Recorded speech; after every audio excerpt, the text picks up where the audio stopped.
think we can all agree that Toy Story 3 is one of the best Pixar sequels out there. Its story, its characters, its everything. It's a perfect sequel for any Toy Story fan. And especially that happy tear-jerking ending. Well, Andy goes off the toys and lends the toys to Bonnie so they could have a new owner. It was a perfect ending, well, until Toy Story 4 came on, but I don't necessarily want to bash on it, even though it's not perfect. But what if I told you that the toys in Toy Story 3 didn't have that happy ending? What if they all died and never went to Bonnie? Well, in this story, we find out just that and see what happened to the toys if this ending ever was put into the final part. So join me as we read the story of Toy Story 3 Alternate Ending. I wish I could give you the classic, this happened to a friend of mine. I honestly, truly do. Then I could make it a lot less gruesome in my head than it really was. Then I could doubt it like the rest of you, because even though this happened to me, even though there were witnesses, sometimes I'm not quite sure if I believe it myself. It's the wails of my now 4-year-old daughter at night that remind me that it did indeed happen. Katie had just turned 3 a couple of weeks before the incident. One thing I loved to do was to take her to the theater every few Saturday morning for a kids movie presentation. It went from old classics like Snow White to recent Pixar movies like Up. It was fun and enjoyable, and that way Katie mingled with other kids her age who loved the same movie she did. At the time, Katie was literally obsessed with anything related to Toy Story. We had all 4 movies on DVDs, which she watched religiously. Thank God I love those movies too, because you can't get sick of watching the same thing a minimum of 5 times a day, let me tell you. She also had Woody, Buzz, and Jessie dolls, which she loved to sleep with. She was afraid of trucks by the time she turned 2, so I told her to pull the strings on either Jessie or Woody to scare the bad trucks away in the middle of the night. Honestly, these dolls were a blessing. So when I found out Toy Story 3 was being shown at the kids' theater, I jumped on the occasion. Even though Kitty had seen it countless times before, there was nothing like watching it on the big screen, and I knew she'd be ecstatic. The story was supposed to start at 8 a.m., but it didn't start until 9. It wasn't so bad since the kids were having fun together. Some parents left frustrated, but I stuck around, as did half a dozen other mothers and one father with their kids. The theater employee apologized and offered us free candy. Oh, good. Who refuses free candy? I'll go into the cliche of stories like this and say that the movie started normally. Because, well, it did. The intro was the part Katie liked the most. Well, Woody and Jessie chase the train and Buzz saves Woody at the last minute. Actually, nothing happened for most of the showing. Once in a while it would glitch, well, the image would freeze for a second and then fast forward to catch back up with the sound. Well, I noticed it, the kids didn't seem to care, as long as they could get to see the heroes in jumbo size. Nearly the end is where things got a little strange. It didn't seem off at first, but I would soon find out, as did every other family in the theater would. There's a point in the movie where Woody and the toys end up in the dump after Lotso managed to drag Woody into a dumpster and the garbage truck picks them up.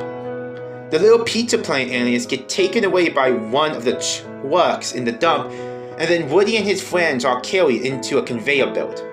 The moment they hit the belt, the screen flickered and the sound jammed on a constant loop, with the toys screaming when they fell.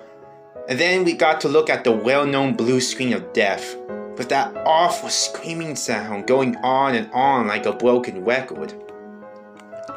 I always found the loopy, jumpy sound that comes with a blue screen of death disturbing. Hell, I always saw a scratchy record or a CD chief channeling eerie. Maybe it's because I used to have a computer that crashed on me every half hour and killed my files. It made me nervous. But when the father burst into mocking laughter, I uttered a nervous laugh too. The kids were confused, but for those who had just enough knowledge of computers, it was really funny. I had a friend who worked at this movie theater before, but he quit his job for another job around the time computers replaced people in the cabinets projecting films. I guess nothing will ever replace a good old human being. When nobody came to check up on us, the father got up and left to ask someone to turn the thing off or restart it. Kate didn't seem fazed by this and shrugged it off, waiting patiently. She was always pretty smart and mature, knowing she could watch it at home anyways. A little boy was crying, and the mother had to leave with the sound becoming ridiculously loud. It wasn't causing that screaming sound, you see. It lowered to a near whisper and became loud enough to make my head buzz. At some point, Kate gave me a worried look as she clapped her hands over her ears. Before I made the final decision to leave, however, the screen went back and employee returned with the father and a flashlight, apologizing and let us know they resumed the movie shortly. Apparently, they had been having equipment problems all morning. Shortly after the projector came to life, the movie resumed a few minutes prior to the crash, only to crash at the very same spot a second time. Blue screen again, new screen of death once again. By then, the father and I were laughing. Don't get me wrong, we only paid about $5 fee for interest, but this was ridiculous. Seriously? The father exclaimed. This time, no one had to go get any employee. The screen flickered and the movie started where it left off almost immediately with a loud click coming from the cabin behind me. It reminded me of a gun as it clicked the safety off, and I couldn't help but look up at the beam of light. Might have been an employee kicking the machine back in gear for all I knew. As long as it worked, I wasn't going to complain, but come this point, another mishap and I was gone. Watching it at home was a lot less troublesome. The movie seemed fine come this point, except for the sound. Like someone had put a pillow over the speakers to muffle it. Something else was odd, but I didn't notice what it was until Lotso betrayed the toys by not pressing the stop button on the belt and let them fall into the incinerator. It was their voices. Their voices were different. Not by a whole lot, maybe the kids didn't know it, but I did. I know that the father did too, because we exchanged curious glances at each other. They were similar, but Woody, for example, clearly wasn't voiced by Tom Hanks anymore. It's around that time that I felt something was really wrong. My stomach clenched painfully and I felt my heart beat the drum more. There was no reason for it. I had no explanation for the voices being different. Only the differences just didn't stop there. If you've seen this movie as many times as I have, you know that while the toys eventually give up and accept their fate by holding hands and waiting for their death, a light comes on and a giant claw holds them out of the incinerator at the very last second. It keeps you in for the first time, but once you see it, you know better. Except that I didn't know better anymore. The animation was fluid, but by now it wasn't right. Have you ever watched those old 1930s cartoons like Betty Boop or Popeye, where everything was always moving and never stops? A few years later, they figured out that it was more natural to have stop animations because that's how we work. We don't notice it at first, but we stop between motions. Grab a cup of coffee, stop. Bring it to lips, stop. Chug it down, stop. Put it back down, stop. It's subtle, but it made all the difference in animation when they realized that, and things start looking a whole lot less psychedelic from that moment on. Well, the animation on the big screen just didn't stop moving like those old cartoons. There was no stopping in between actions and motions, like they sort of dance around everything in some way or another. And let me tell you, if you thought it looked psychedelic with 30s hand-drawn animation, 3D computer animation makes it look twice as disturbing. This clearly was not like the movie I had at home. And it wasn't like the rest of the movie we watched to this point either. I noticed the father was looking at me again and I shrugged. I didn't have any more of an explanation than he did. I suppose I remained seated out of gross curiosity. As the saying goes, it's like watching a train wreck. And no matter how horrible it is, you just can't look away. There was none of the dramatic music I was used to hearing. In fact, there was no music at all. Maybe it just wasn't necessary? Maybe imagery was enough. Already I felt a lump in my throat just watching the animation. I couldn't move. I was nailed to my seat. The claw saving the toys never came down. There was no heavenly light before a last-minute rescue. There was no rescue. The toys screamed and screamed and screamed, and ear-sattling screams that were ringing in my head for days to come and would wake me in the middle of the night. The toys held hands with Sparhawk as their plastic melted into a thick flesh-colored goo. I remember Woody's face the most, because this is what this scream mainly focused on as they advanced towards the fiery pit in the middle.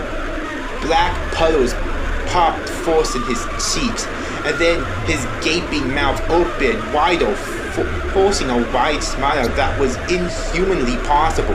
His lips stretching to reduce lace until his whole jaw melted off the hinges, leaving long, thick, liquid strands of burning plastic behind. I reminded the way tea screams when warm and melted, which forced a complete insane bout of laughter on me. Jeez, plastic, what the fuck was I even looking at? The bouncing like screeching from wood, the increase with the speakers all around us. It came from everywhere at once. My stomach cramped as the spell whipped through me, and I thought I would collapse right there. I couldn't move. I was glued to my seat. Woody's eyes rolled down his cheeks like they weren't painted on, but were real globes of gelatinous substance which burst like egg yolks, leaving gaping holes in place.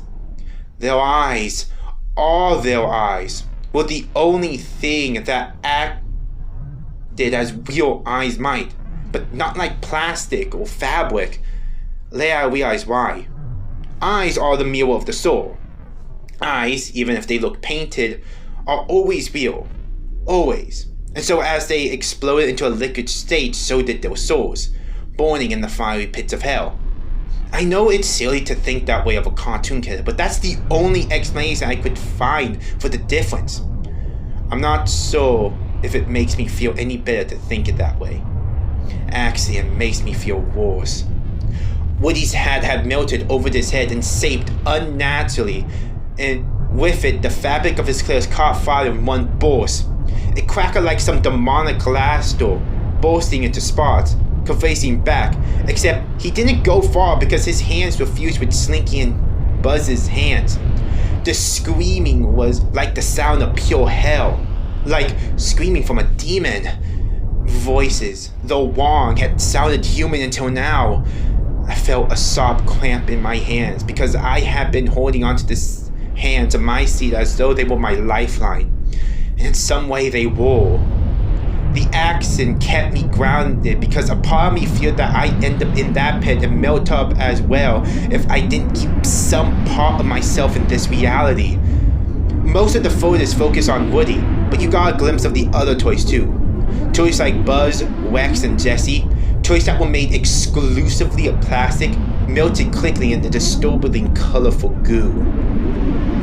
There was no sound, just plastic melting, molding itself off and bursting into flames. It was horrible and graphic. Maybe it was because you get to know these characters so well that you feel them alive despite the fact that they are toys or cartoons. You don't need bloods and organs spilled. You just need to see their suffering. So deep you can feel it too. I even felt my skin to prick and burn in response. I should have gone out to take Katie with me to spare her. It was a mistake on my part not to. I regret it for the rest of my life. the screeching turned to wails. I was able to come out of my trance long enough to realize that the sound of crying and screaming did not come from the speakers anymore, but from the people around me, many of them being kids. There was nothing but the sounds of crackling fire from the pit around us now. The toys were dead, but the children in Doc's life, myself included, were the ones screaming and weeping. I grabbed Katie in my arms and ran out of the theater. I didn't look back. I could now smell the burning plastic. It stuck. It wasn't stuck to my eyes. It clung to my nose and skin too. I thought I heard someone vomit behind me. I'm surprised I didn't.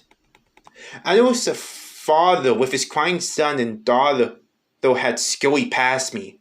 Then again, he might have been smaller than me and left before I did. The father was yelling at the employee who stood giving tickets. The poor kid didn't seem to get what he was saying. He seemed overwhelmed by the screaming and crying. Soon a small crowd of parents were surrounding him. Things started to get farther and the kid had to escape. Me, I just stood there with Katie screaming in my arms, half hearing her, still in shock. I felt lost. I didn't know what to do or where to go.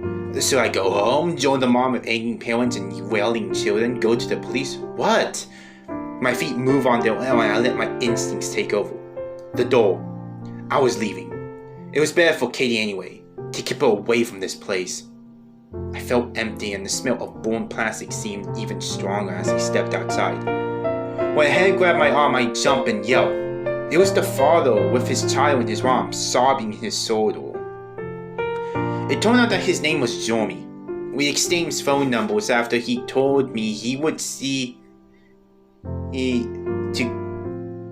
get an explanation of what happened. The rest of the day didn't go so well. I took 2 baths with Katie, but the death sentence didn't leave. Eventually she stopped crying and fell asleep out of pure exhaustion. As for me, even though I was completely off, even though I felt like I could sleep too, I couldn't. Every time I closed my eyes, I saw the lifelike eyes of Woody slip down his cheeks and burst, or his wide jaw hanging loose until it crashed on his lap. Just before my husband came home from work, I got a call from Jeremy. I remember something on my side as he spoke. My eyes widened in shock. My heart hurt and my eyes burned. I thought they might pop right out too. Jeremy said that the theater's manager took the remaining few parents to see the computer that held the projection of the movie.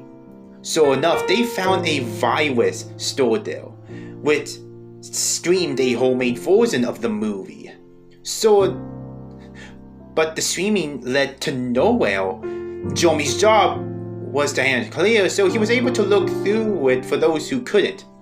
He tried tracing back where the streaming had come from and the virus, but there was no lead to follow. Either the painter was an employee and had set up the virus from the computer itself and had covered his tracks very well, or something was very, very wrong with this pixel. I'd prefer a rational explanation to something of paranormal nature, so I opted to believe it was an employee who had access to the computer.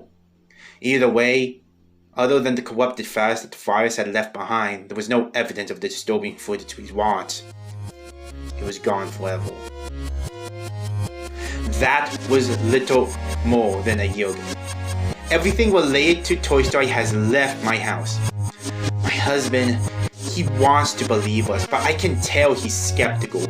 He says someone had to animate the thing, and that people had to act out the voices. That takes a lot of dedication, because while the animation was constantly moving, the quality of the image and characters were as good as the original movies. He says it's one hell of an effort put into a one-time prank. He's right though, I never heard of anything of that sort again. You think it would come out if it had? I checked and Jeremy did too. There was no records of anything like it anywhere. Jeremy even tried contacting Disney and Pixar, but They never returned his calls or emails as expected. The theater closed now. I think someone sued them over what happened, but all the news mentioned was bankruptcy. To this day, I still get a whiff of burning plastic once in a while when Katie screams at night. Something from those horrible